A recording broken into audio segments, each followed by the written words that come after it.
အားလုံးပဲမင်္ဂလာပါဒီနေ့ဒီဗီဒီယိုထဲမှာတော့ချက်ချန်လုပ်ငန်းကိုစိတ်ဝင်စားတဲ့တင်ငယ်ချင်းတို့အတွက်ဒီချက်ချန်ရဲ့ဖွဲ့စည်းပုံကိုကျွန်တော်အနေနဲ့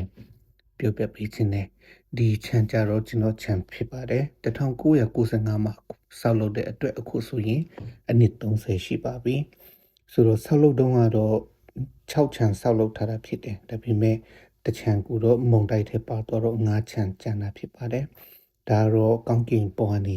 မြင်တွေ့ရတဲ့အခြေအနေပါဒါတော့9ချန်ဖြစ်တယ်နံပါတ်6ကတော့မရှိတော့ပါဘူးပြီးတော့ဒါလူနေအိမ်ပေါ့နော်ကျွန်တော်တို့မှာအိမ်နှလုံးရှိပါတယ်အဲ့ဒီအိမ်နှလုံးစလုံးလေးနေလို့ရပါတယ်တစ်ခုကတော့တကယ်အိမ်တစ်ခုကတော့ mobile house ပေါ့နော်ပြီးတော့ဒီဟာကြတော့ဒီချက်ချီတွေကိုပုံတဲ့နေရာ stack house လို့ခေါ်တယ်ချက်ချီတွေပြီးတော့ဒီဟာကြတော့မီဆက်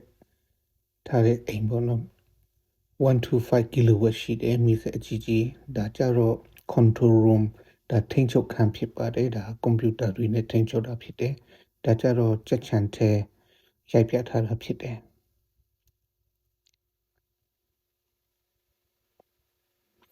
ဟုတ်ပြီဒါကြတော့ကျွန်တော်တို့အရှိဘချန်ကနေချက်ချန်မြင်လို့ရတဲ့နေရာဖြစ်တယ်ဆိုတော့ဒီဘက်ဆုံးကနေတော့ house number 1ကနေဟိုဘက် number 2 3 4 5သွားမှာဖြစ်တယ်ဆိုတော့ဒီနေ့ကျွန်တော်ပြပေးချင်တာချက်ချန်တိုင်းမှာဒီအစာဘုံအကြီးကြီးတွေရှိကြတယ်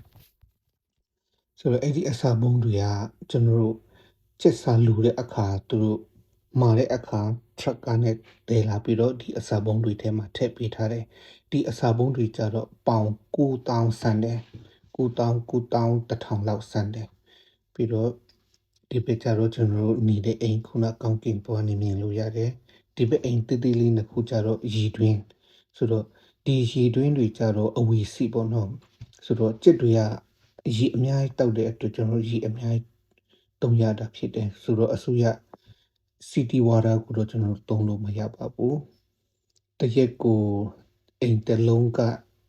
ဂါလန်2000လောက်တောက်တဲ့အချိန်တွေရှိတယ်ဆိုတော့အများကြီးပေါ့နော်ဒါကြတော့အရှိဘက်တကားဒီဟာကြတော့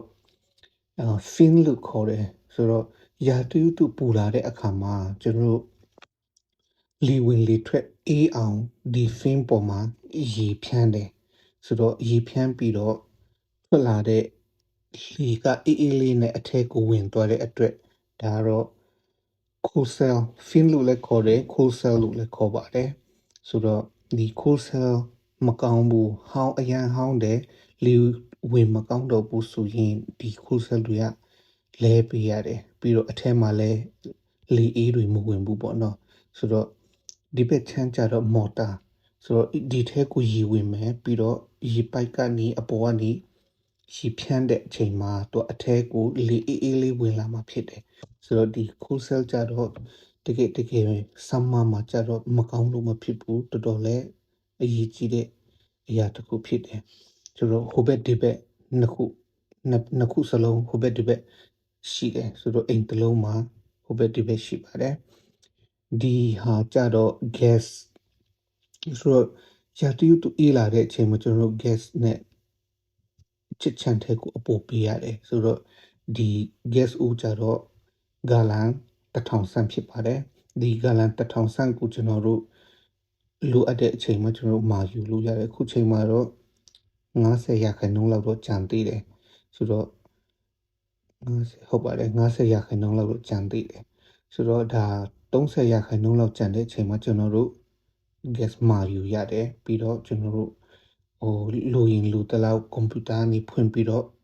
လုပ်ပါတာဖြစ်တယ်ကိုကတော့လုပ်ဆက်တော့မလိုဘူးဒါပေမဲ့ဒီ gas ဖို့ကတော့ကျွန်တော်တို့ပေးရတာဖြစ်တယ် gas မရှိဘူးဆိုရင်တော့ကျွန်တော်တို့ချက်တွေကတော့ကြီးတင်တလောက်မကြီးဘူးထွားတင်တလောက်မထွားဘူးဖြစ်တယ်အဲ့ဒါကြောင့်ကျွန်တော်တို့ gas ကအရေးကြီးတာဖြစ်တယ်တကယ်လို့ကိုက gas မပေးဘူးအေးလွန်းတယ်ဆိုရင်လည်းကျွန်တော်တို့USDA ကနေတရားစွဲဆိုလို့ရတယ်တရိษံညင်ပန်းနေစမှုနဲ့ကျွန်တော်တို့ကိုတရားစွဲလို့ရတာဖြစ်တယ်ဆိုတော့အဲ့ဒါကြောင့်ကျွန်တော်တို့မွေးမြူတဲ့အခါမှာ gas ကမရှိမဖြစ်ပါတယ်ဒါကျွန်တော်ချက်ချန်မှာကြတော့ပတင်ပေါက်လို့ရှိတယ်ဆိုတော့ချက်ချန်တစ်ချန်နဲ့တစ်ချန်တော့မတူဘူးပေါ့နော်ဒီကျွန်တော်တို့ produce တွေကြတော့ချက်ချန်ကပတင်ပေါက်ကို require ဖြစ်တယ်ပရင်ပေါက်ကတော့မရှိမဖြစ်ပရင်ပေါက်ကိုတတ်ထားတာဖြစ်တယ်ဒါပေမဲ့ပရင်ပေါက်မရှိတဲ့ channel ဆိုရင်တော့သူတို့ရတယ်ဒါပေမဲ့နောက်ပိုင်းဆိုရင်တော့သူတို့ပရင်ပေါက်လိုချင်တာဖြစ်တယ်ဒီအိမ်တတိလေးကြတော့ခုန control room ထိန်ချုပ်ခံဖြစ်တယ်ပြီးတော့ဒီခုနနိုင်ရန်ဘေးမှာအမဲရောင်လေးတွေ့မယ်ထင်တယ်အဲ့ဒါကြတော့ကြွက်ထောင်ချပေါ့နော်အဲ့ဒီကြွက်အစာကိုအဲ့ဒီမှာထားတယ်ဆိုကြွက်ကအဲ့ဒီအစာကိုစားပြီးတော့ကြွက်တွေတေးတာဖြစ်တယ်ဆိုတော့ကျွန်တော်တို့ကြွက်တွေကိုကြက်ချန်ထဲမှာဝင်တာဒါမှမဟုတ်ကြက်ချန်ထဲကဝါယာကျူးတို့ဘာလို့မဖြစ်စီအောင်ကြွက်တွေကိုကာကွယ်တဲ့အနေနဲ့ကျွန်တော်တို့ကြွက်ကိုထောင်ချလုပ်ထားတာဖြစ်တယ်ဆိုတော့ဒီနာတဝိုက်ဟုတ်ပြီဒီမှာကျတော့ပန်ကာပေါ့နော်ဒီပန်ကာကျတော့ကျွန်တော်ဘယ်နှလက်မှလဲလို့မမှတ်မိတော့ဘူးဒါပေမဲ့52လက်မှလောက်ဖြစ်မယ်ထင်တယ်ဆိုဒီပန်ကာအကြီးကြီးဒီဘက်မှာ6ခုဟိုဘက်မှာ5ခုရှိတယ်ဆိုတော့ဒီပန်ကာကအထက်ကနေလီတွေကိုစုပ်ထုတ်တာဖြစ်တယ်ကျွန်တော်4ခုဒီဘက်မှာ4ခုဖုံးထားတယ်ဘာဖြစ်လို့လဲဆိုတော့ဒီစနိုးရာတီထဲမှာကျွန်တော်တို့မလူအပ်တဲ့အပြင်လေးဝင်သွားမှမလူလာတဲ့အတွက်ကျွန်တော်တို့ဖုံးထားတာဖြစ်တယ်။နှွေရာတီဆိုရင်တော့ပန်ကာအလုံးသုံးတယ်ဒါပေမဲ့ဒီဆောင်းရာတီမှာဆိုရင်အခုကျွန်တော်တို့ပန်ကာ၄လုံးပဲသုံးတာဖြစ်တယ်။ဒါပေမဲ့အများအားဖြင့်တော့ပန်ကာတစ်လုံးမဟုတ်ရင်နှလုံးလောက်ပဲလဲတာဖြစ်တယ်။ဒါကြတော့အနောက်ဘက်ခြမ်းဒီအနောက်ဘက်ခြမ်းတစ်ခါကိုတော့ကျွန်တော်တို့ကြက်ချီထုတ်တဲ့အချိန်မှာပဲသုံးတယ်။ကြံတဲ့အချိန်မှာမသုံးပါဘူး။ဒါတော့ဒီဟိုဘက်အိမ်လေးကျွန်တော်ပန်ကာ3လုံးပိတ်ထားတဲ့နှလုံးပဲဖွင့်တယ်ဒီဘက်မှာလည်း3လုံးဖွင့်တယ်နှလုံး3လုံးပိတ်ပြီးတော့နှလုံးဖွင့်ထားတာဖြစ်တယ်ဒါတော့ချစ်ချန်တချန်ရဲ့ကြားမှာပေါ့နော်ဒီအနောက်ဘက်မှာကျတော့တန်ရှင်မြက်ခင်ပြင်ကောင်းကောင်းလေးရိတ်ထားတယ်ဟိုတိုးထဲ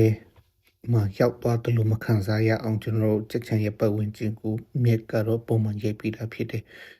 ကိုကမြက်မရိတ်နိုင်ဘူးဆိုရင်အလိုလိုနေရင်တောထဲရောက်တော့တယ်လို့ဖြစ်တယ်ဆိုတော့ဟိုကကောင်းကောင်းလေးရိတ်ပြီးတယ်ဆိုရင်ဟိုကတောထဲမှာနေတယ်လို့မျိုးမခံစားရပါဘူးဒါကြတော့ကျွန်တော်အိမ်နံပါတ်1ဘေးကနေကျွန်တော်ရိုက်ပြထားတာဖြစ်တယ်ပြီးတော့မိဆက်ပြပေးမယ်နော်မိဆက်ဟုတ်ပြီဒါကြတော့125ကီလိုဝက်ရှိတဲ့မိဆက်ဖြစ်ပါတယ်တကယ်လို့မီးပြက်ခဲ့ရင်မီးပြက်တာနဲ့9စက္ကန့်အတွင်းဒီမီးဆက်ကအော်တိုဆက်နိုးတာဖြစ်တယ်ဆိုတော့တကယ်လို့ဒီဆက်မနိုးခဲ့ဘူးဆိုရင်တော့ချက်တွေကတော့တီးဖို့ရခိုင်နှုန်းများတယ်ဆိုတော့ဒီမီးဆက်ကတော့တော်တော်လေးအရေးကြီးတဲ့ကိစ္စမှာပါဝင်ပါတယ်လို့အားလုံးကိုကျေးဇူးတင်ပါတယ်နောက်ဗီဒီယိုတွေမှာလည်းအထက်ကဖွဲ့စည်းပုံကိုလည်းကျွန်တော်ပြောပြပေးသွားမှာဖြစ်ပါတယ်လို့အားလုံးကိုကျေးဇူးပါ